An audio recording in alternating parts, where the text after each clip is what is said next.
बड़ी हो जाती है 1 महीने की, जब उसका मालूम पड़ता है कि अपने घर में हाँ मेरे कोई पहचान है। हाँ बता रहे।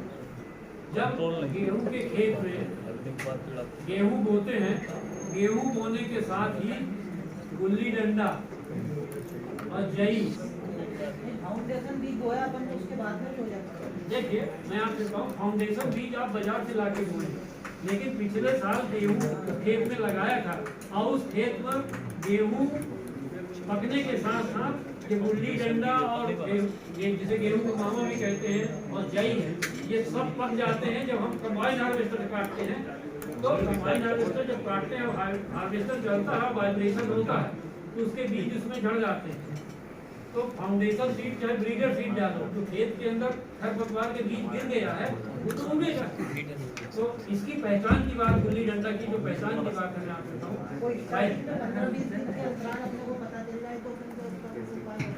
मैं बता रहा हूँ। देखिए पहचान उसकी ये है, गुल्ली डंडा की पहचान ये है कि उसका पौधा की पत्तियां, गेहूं की पत्तियां खुरदुरी होती हैं, उसकी पत्तियां चिकनी होती है, सबसे बड़ी पहचान ये है। जहाँ संभावना दिखता है तो आप कर सकते हैं कि ये है। दूसरी बात, जब ये पौधा करीब 20-25 दिन का हो जाता है, यदि इसको ऊपर से पकड़ेंगे तो बीज से टूट जाता है, जड़ से कम उखड़ता है। 20 दिन का पौधा हो गया, जड़ से नहीं उखड़ता। जब उखाड़ेंगे तो उसको उखाड़ेंगे तो जहाँ से टूटेगा वहाँ उसमें गुलाबीपन समझ में आएगा, गुलाबी रंग का होगा। गेहूं में नहीं होता, गेहूं में नहीं होता है, गेहूं में हरापन होता है। ये दूसरी पहचान है, ठीक है ना। और गेहूं का मामा जब बाली की अवस्था में आता है तो गेहूं में बाली आने के पहले मामा दिख जाते हैं, मामा की बाली दिख जाती है। हाँ, अब उसका इलाज की बात है, ये तो पहचान की बात आपने कही एक बात। दूसरी बात ये है कि जब आपके खेत में गेहूं बोया गया हो, पिछले साल जई अथवा गुल्ली डंडा, जई और गुल्ली डंडा दोनों हो, तो उस खेत में आपको केवल गेहूं भले ही बोया है तो आपको गुल्ली डंडा और जई उगती है, तो उसके लिए आपको बहुत साधारण खरपतवारनाशी है आइसोप्रोट्यूरान। आइसोप्रोट्यूरान डालना है 2.5 एकड़ में 1 किलोग्राम सक्रिय तत्व, 2.5 एकड़ में 1 किलोग्राम सक्रिय तत्व आइसोप्रोट्यूरान। ये सक्रिय पत्ती वाले खरपतवारों के लिए। लेकिन यदि आपके खेत में सरसों, चीला जिसको कहते हैं, बथुआ, हिरनखुरी, कृष्णनील भी उग रहे हैं साथ में, उसके लिए उपाय मिश्रित होंगे दोनों। तो जहाँ जई और गेहूं मामा गुल्ली डंडा उग रहा है तो उसमें अधिकतम 1 किलोग्राम सक्रिय तत्व आइसोप्रोट्यूरान। अब सक्रिय तत्व क्या होता है, जैसे आइसोप्रोट्यूरान 40% वाला मिल रहा है,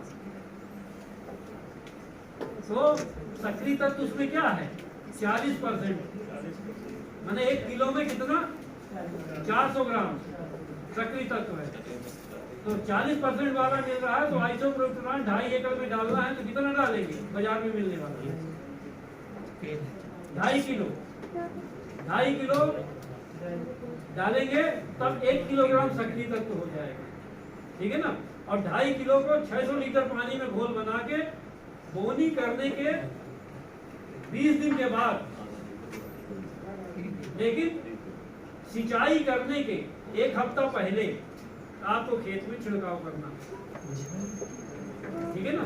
20 दिन इसलिए कि जो नीचे रह गया है थोड़े दिन बाद उग रहा है वो भी उगाए, और उसका छिड़काव आपको करना है। कब करना है, रबी की फसल की जब बोनी होती है तो हल्की हल्की ओस पड़ने लगती है, तो जब ओस पत्तियों की छट जाए, चाहे खरपतवार की हो चाहे गेहूं की हो, उसके बाद आपको छिड़काव करना है। मैंने 10-11 बजे के बाद जब पत्तियां में ओस निकल जाए, छट जाए, और 4 बजे के बाद नहीं करना।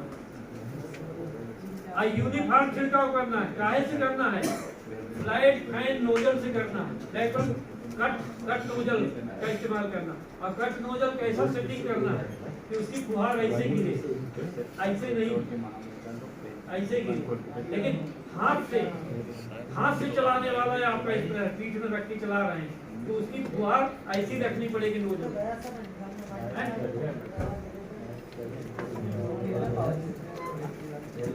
यदि ये चीज करके चलेंगे तो यूनिफॉर्म छिड़काव होगा तो कोई भी खरपतवार का पौधा खरपतवार नाशी के बिना संपर्क के नहीं रह पाएगा। ये ध्यान देने वाली बात है, तो आपका काम